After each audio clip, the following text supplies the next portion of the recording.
वो दो नारे थे, एक है तो सेफ है, बटोगे तो कटोगे। लेकिन क्या वास्तव में ये नारे हरियाणा, महाराष्ट्र और यूपी में हुए विधानसभा के उपचुनावों में कारगर साबित हुए? क्या इन्हीं नारों ने विपक्ष के एक सेट एजेंडे की दीवार को गिरा दिया? क्या इन नारों की बदौलत बीजेपी वो मैसेज, वो संदेश जनता तक पहुंचाने में कामयाब रही जिसके जरिए हिंदू एकता वाली लकीर को खींचा गया था? चलिए आपको दिखाते हैं साल 2024 की राजनीति की वो कहानी जो तमाम चुनौतियों को पार करते हुए राजनीति में मील का पत्थर कुछ इस तरह से साबित भी हुई।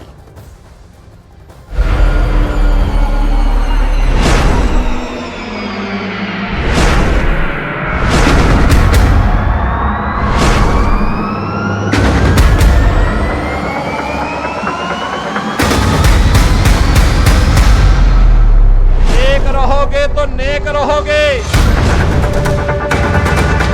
एक है तो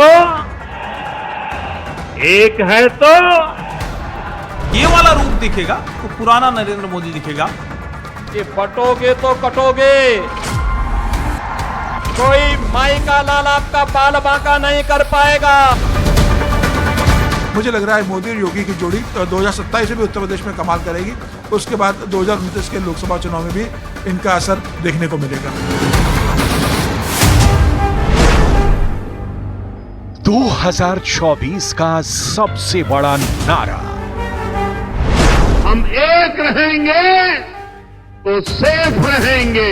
एक रहोगे तो नेक रहोगे। विपक्षी एजेंडे के खिलाफ मोदी का ब्रह्मास्त्र। अगर आप एक नहीं रहे, आपकी एकजुटता टूटी, तो सबसे पहले क्या होगा? कांग्रेस आपका आरक्षण छीन लेगी। जिस नैरेटिव ने बदला सियासी माहौल,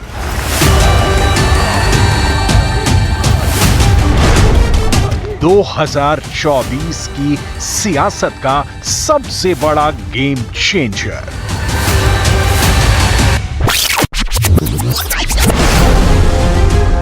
असफलता को सफलता की पहली सीढ़ी माना गया है।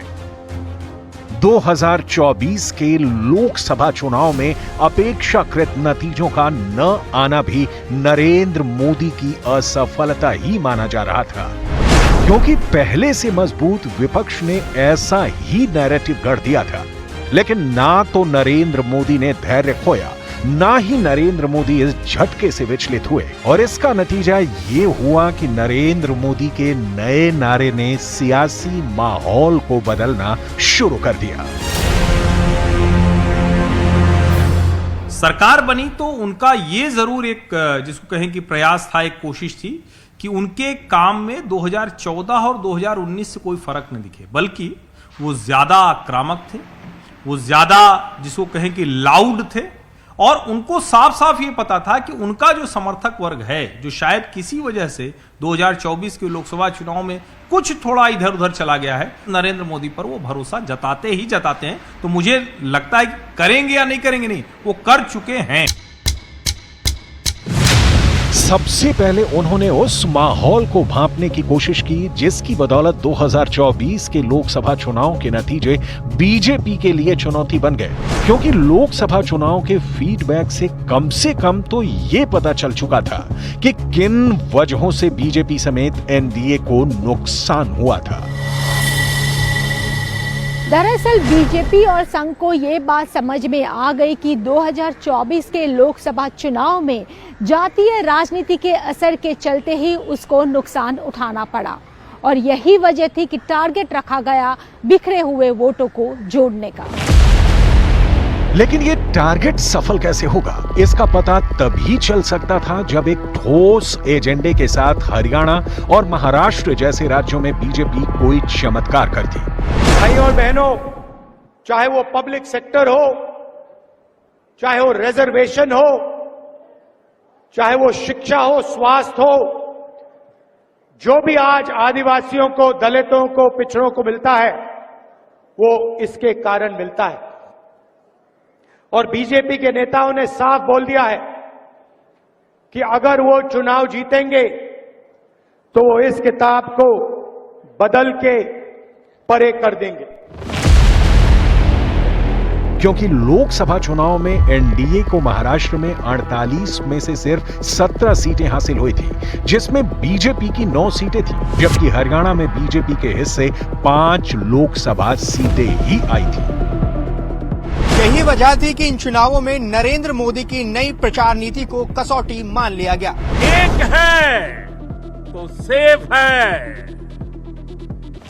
ये लोग एक है तो सेफ है, उसको भी गलत तरीके से परिभाषित करने में लगेंगे।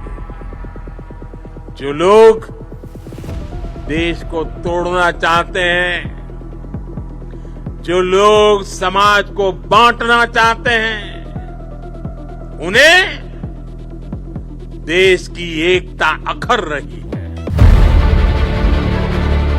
नरेंद्र मोदी के बदले हुए नैरेटिव का असर ये हुआ कि लोकसभा चुनाव के कुछ ही दिन बाद हुई हरियाणा की अग्नि परीक्षा में बीजेपी को अभूतपूर्व समर्थन हासिल हुआ।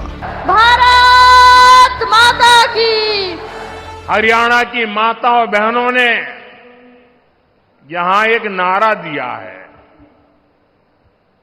महारा हरियाणा, नॉन स्टॉप हरियाणा। हरियाणा का विकास ऐसे ही नॉन स्टॉप चलते रहना चाहिए। एक हैं तो सेफ हैं के दांव ने हरियाणा में बाजी ऐसी पलटी कि किसान, जवान और पहलवान का मुद्दा लेकर घूम रही कांग्रेस को हवा तक नहीं लगी और लगातार तीसरी बार बीजेपी अपनी सरकार बनाने में कामयाब हुई। हरियाणा विधानसभा चुनाव में बीजेपी को 90 विधानसभा में 48 सीटों पर जीत हासिल हुई और यही महाराष्ट्र में भी हुआ। लोकसभा चुनाव में दहाई का आंकड़ा भी जो बीजेपी पार नहीं कर सकी थी, उसने विधानसभा चुनाव में अभूतपूर्व प्रदर्शन किया। महाराष्ट्र में 288 विधानसभा सीटों में से 235 सीटें जीतकर महायुति ने सभी समीकरणों को ध्वस्त कर दिया। अकेले बीजेपी ने 132 सीटें जीती, यानी बीजेपी की जीत का प्रतिशत 90% था। पिछले चुनाव में बीजेपी 105 के आंकड़े तक ही पहुंच पाई थी। लेकिन ये चमत्कार हुआ कैसे? कैसे नरेंद्र मोदी की दूरदृष्टि और उनके एक नारे ने सियासत की बिगड़ी हुई बाजी को बना दिया? कैसे एक है तो सेफ है पर लोगों ने भरोसा किया? कह सकते हैं कि एक है तो सेफ है, या फिर जो योगी आदित्यनाथ ने कहा था बटोगे तो कटेंगे, ये नारा उस तरह से देखा जा सकता है। लेकिन इसमें जो जियोपॉलिटिकल कंडीशंस हैं, जो बगल में बांग्लादेश में जो हो रहा है, आए दिन जो अफगानिस्तान और पाकिस्तान से जो खबरें आती हैं, जो दुनिया के दूसरे हिस्सों से खबरें आती हैं, उसने एक जिसको कहे कि मजबूत जमीन तैयार करने का काम किया। और उस पर नरेंद्र मोदी जब ये बात कहते हैं कि एक है तो सेफ है, तो वो ज्यादा मारक होता है, ज्यादा काम करता हुआ दिखता है। मैटराइज के सर्वे में जो बात निकलकर सामने आई उसकी माने तो हरियाणा और महाराष्ट्र की जनता ने लोकसभा चुनाव में हुई अपनी भूल को सुधारते हुए प्रधानमंत्री नरेंद्र मोदी के पक्ष में मतदान किया।